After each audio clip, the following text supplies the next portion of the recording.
Good morning friends. এই মাছটা ভেজে দেবো। আজকে সকাল সকাল উঠেই মেয়ের সাথে খেলা শুরু করে দিয়েছি। মেয়ে উঠেই ডলফিন নিয়ে এসেছিলাম একটা, সেটা নিয়ে আমাকে ভাজা করে দিতে বলছে। বাবান ভাজা হয়ে গেছে। কি দিয়ে রান্না করব বাবান? খেলা হয়ে গেছে, এবারে দেখুন ঠাকুরের পাশে বসে কেমন জল খাচ্ছে, আমাকে কেমন অভিনয় করে করেও দেখাচ্ছে। ও শুধু বদমাইশি। কি এটা? আরে মা বেলুন কিনে দিয়েছে, সেটা আমি অল্প খাচ্ছি। আমার নখ আজকে একটু যাব দিদাকে দিতে। দিদা এতদিন মার কাছে ছিল, তো দিদা আজকে বাড়ি চলে যাবে। চলে যাচ্ছি দিদাকে দিতে বসিরহাটে। তো মা বলেছিল দিদাকে বেসিক্যালি মানে একটু গাড়িতে তুলে দিয়ে আসতে। আমি দেখলাম বাস নেই রোডে, তো অনেক দিন দাদু বাড়ি যাওয়া হয় না, সেই জন্য আমি বললাম চলো দিয়েই আসি। অ্যাকচুয়ালি যেতে যেতে সেই পুরনো রাস্তা, মানে কত স্মৃতি মনে পড়ছিল। আজ 5 বছর বিয়ে হয়ে গেছে, অনেক দিনই দাদু বাড়ি আর যাওয়া হয় না। আগে বাবা মা আমি বোন সবাই মিলে যখন যেতাম, প্রতি মাসে একবার তো অন্তত দাদু বাড়ি যেতামই। মানে ওটা একটা ভালো লাগার জায়গা, ভালোবাসার জায়গা, মানে একটা অন্য অনুভূতি যে দাদু বাড়ি যাবো, খুব মজা হবে। মানে সেই চেনা রাস্তা দিয়ে যেতে মানে এতই মানে স্মৃতি মনে পড়ছিল একটা একটা করে, কি বলবো, ভীষণ ভালো লাগছিল। অনেক দিন পরে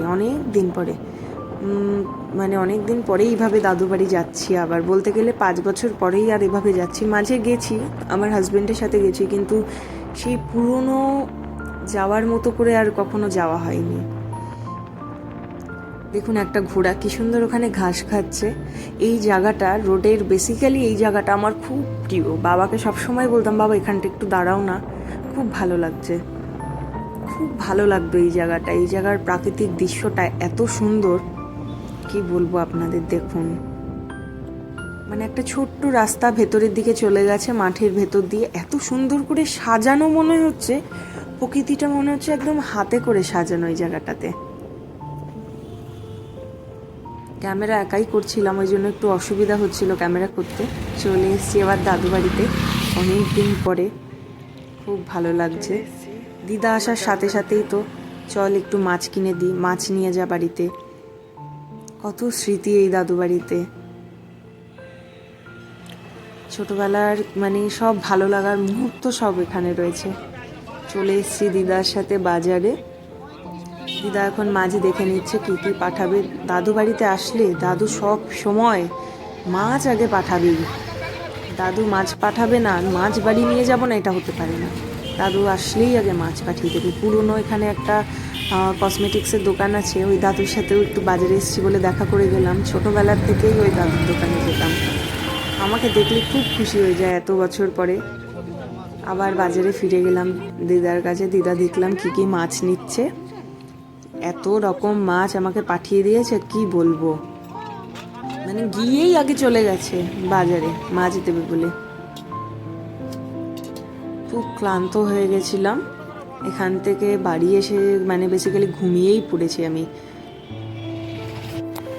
দাদু বাড়িতে আর দাঁড়াইনি, মাছ নিয়ে আমি তাড়াতাড়ি করে বেরিয়ে চলে এসেছি, যেহেতু মাছ আনতো না। তো রাতে এসে একটু রেস্ট নিয়েই সকালেই চলে এসেছিলাম।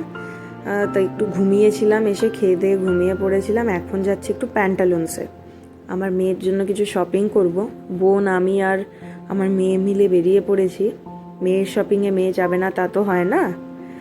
তো বাড়ির পাশেই প্যান্টালুন্স, আমাদের বাড়ির কাছেই একদম প্যান্টালুন্স। তো চলে যাচ্ছি সেখানেই, দেখি মেয়ের জন্য কি শপিং করা যায়, কেমন কি কালেকশানস আছে।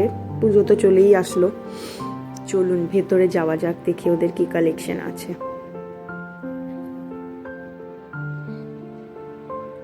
ভেতরে ঢুকেই তো এই সেটটা আমার ভীষণ পছন্দ হয়ে গেছিলো মেয়ের জন্য। ওই যে দেখুন আমার মেয়ে আর বোন, আমার মেয়ে গিয়েই বদমাইশি শুরু করে দিয়েছে। কালেকশনগুলো দেখি কেমন আছে, কালারটা ভালো লাগছে বলুন, খুব সুন্দর। মেয়ে দেখুন অমনি বদমাইশি শুরু করে দিয়েছে, একজন ফ্রেন্ড পেয়ে গেছে, তার সাথে এমনভাবে মিশছে যে কতদিন সে চেনে। বাচ্চাদের এটাই খুব ভালো, খুব সহজে মিশতে পারে।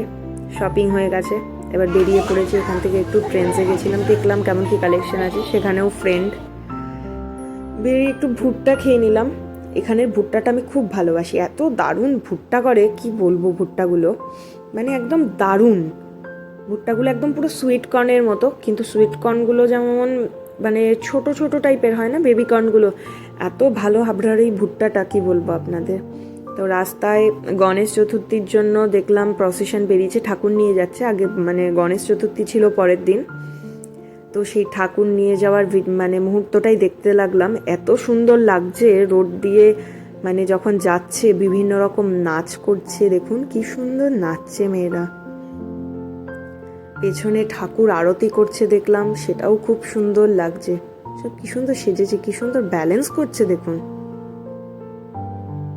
রাস্তার দুধারে লোক দাঁড়িয়ে গেছে, সমস্ত ট্রাফিক ভর্তি। এই দেখুন এই মেয়েগুলো কি সুন্দর নাচবে, রাধা কৃষ্ণ সেজেছে।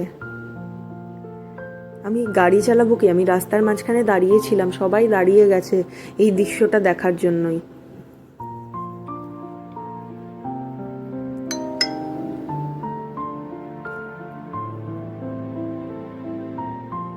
গণেশ চতুর্থীর প্যান্ডেলটা দেখুন, কত সুন্দর প্যান্ডেল করেছে।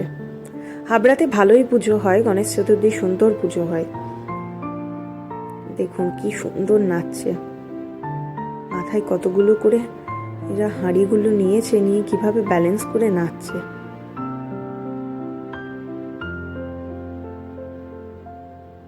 রোড এবার একটু একটু করে খালি হচ্ছে, প্রতিমা এগিয়ে আসছে, আমিও টুকটুক করে এগোচ্ছি, তাহলে রাস্তায় আবার জ্যাম হয়ে যাবে পেছনে। দেখুন মাছটা কি সুন্দর লাগছে,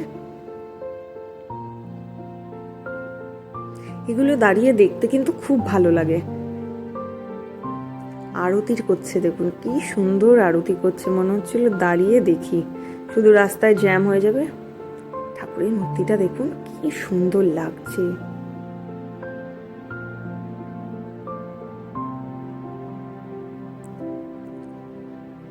বন্ধুরা চলুন, গুড নাইট। এবার বাড়ি ফিরতে থাকি, রাস্তা তো অলরেডি জ্যাম হয়ে গেছে, বাড়ি ফিরতে একটু টাইমও লেগে যাবে। আপনারা আমাদের ভিডিও দেখতে থাকুন, কেমন লাগছে জানাবেন। ভালো থাকবেন, সকলে সুস্থ থাকবেন।